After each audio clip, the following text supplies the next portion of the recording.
শুভ দিনে আসতে পেরে নিজেকে মানে সৌভাগ্যবান মনে হচ্ছে।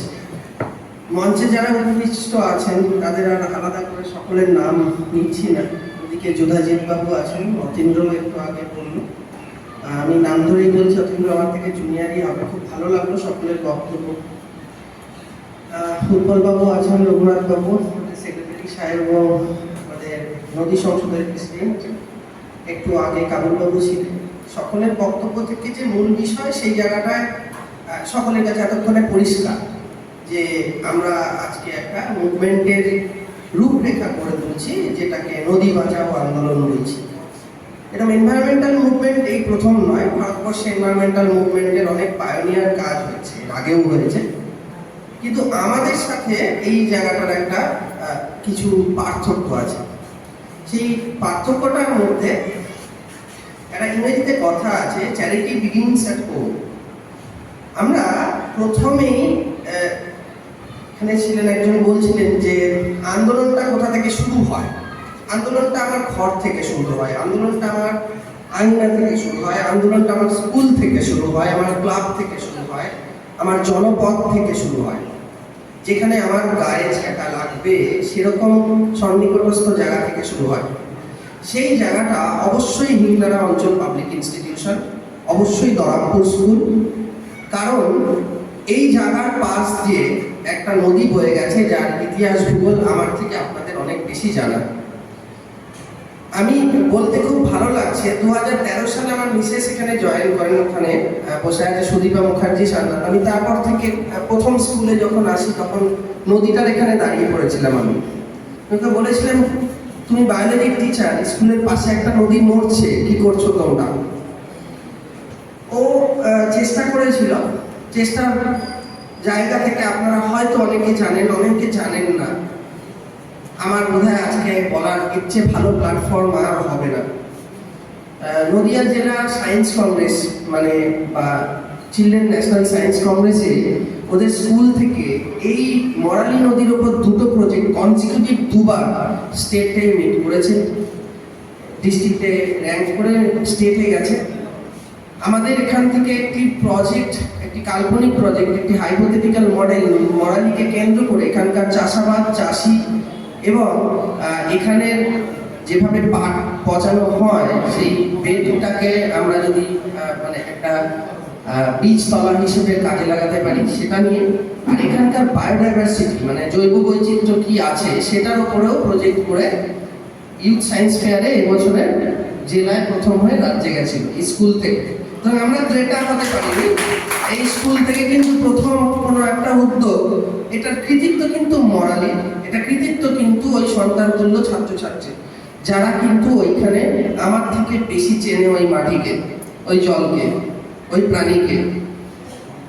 সাস্টেনেবল ডেভেলপমেন্টাল গোল বা সুস্থায়ী উন্নয়নের 17টা এইমস আছে 2030-এর মধ্যে আমাদের ফিল আপ করার কথা, 2015-তে আমরা নিয়েছি।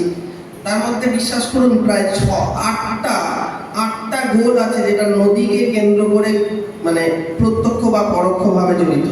তার মধ্যে লাইফ বিলো ওয়াটার আছে, লাইফ অন ল্যান্ড আছে, জিরো পভার্টি আছে, জিরো হাঙ্গার আছে, হেলথ অ্যান্ড স্যানিটেশন আছে, ক্লিন ড্রিঙ্কিং ওয়াটার আছে। এই কোনোটাই আমরা পাবো না যদি নদী ঠিক না থাকে। কারণ নদী কেন্দ্রিক সভ্যতায় আজকে আমাদের এই অঞ্চলে যে মৎস্যজীবী সম্প্রদায় আছে বা ছিলেন, যাদের ছেলে মেয়ে হয়তো এখন অন্য প্রফেশনে শিফট করছে, আমার চিন্তাটা ঠিক ওই জায়গায়। গত মডেলে ঠিক এটাই দেখানো হয়েছিল যে সকলে যদি ডাক্তার ইঞ্জিনিয়ার হয়ে যায় তাহলে কিন্তু চাষি থাকবে না। আমরা বাবা মারা কিন্তু সকলে কিন্তু একদিকে মোটিভেট করলে হবে না ছেলে মেয়েকে, কৃষি বিজ্ঞানীও হতে হবে, কৃষকও হতে হবে। আগে একটা ভালো মানুষ আর পরিবেশ সচেতন মানুষ হতে হবে। সেই জায়গাটা কোথাও কিন্তু স্কুল থেকেই তৈরি হতে হবে, আর সেই স্কুলটা কিন্তু এই স্কুল। কেন এই স্কুল? এই স্কুলের মার্জিন শেষ, ল্যান্ড শেষ, আর ওই নদী শুরু। সুতরাং এদের যে দেখাশোনা ভালো করার কেউ হতে পারে বলে আমার মনে হয় না। দ্বিতীয়ত, এখানকার যারা গার্জেন, যারা অভিভাবক, যারা স্কুলে পাঠিয়েছেন সন্তানদেরকে, তারা নদী সম্বন্ধে সচেতনতা তো সবসময় থাকবেই, তাদের প্রিভিয়াস নলেজ তাদের শেয়ার করতে হবে। প্রসঙ্গে আমি আজকে একদম একটা সাধারণ নাগরিক হিসেবে এসেছি, কিন্তু প্রসঙ্গে উঠেই যাচ্ছে, আমি নদিয়া জেলার বায়োডাইভার্সিটি ম্যানেজমেন্ট কমিটির মেম্বারও বটে, যে 11 জন মেম্বারকে নিয়ে বায়োডাইভার্সিটি ম্যানেজমেন্ট কমিটি হয়। সেখানে ওয়েস্ট বেঙ্গলের উনি হেরিটেজের কথা বলছিলেন। ওয়েস্ট বেঙ্গল বায়োডাইভার্সিটি হেরিটেজে আমরা নদিয়া থেকে আপ্রাণ চেষ্টা করছি, দুটো সাইটকে আমরা অলরেডি হেরিটেজ ঘোষণা করে ফেলেছি। তার মধ্যে একটি হচ্ছে কৃষ্ণনগর কোম্পানি বাগান, আর একটি হচ্ছে চরবালিডাঙ্গা, এটা নাকাশিপাড়ার কাছে কালীগঞ্জের কাছে আছে। এবং এই চরবালিডাঙ্গা কিন্তু একটা আইল্যান্ড মতো, মানে সেখানে ফোঁদো, মাছের ব্রিডিং সাইট এবং প্রচুর পরিমাণে অন্যান্য ডলফিন পর্যন্ত সেখানে আসে, যেটাকে আমরা শুশুক বলি। এই জায়গাটার কনজারভেশন করার চেষ্টা চলছে। এইটা আমরা হাইলাইট করতে পেরেছি, তাই হেরিটেজ।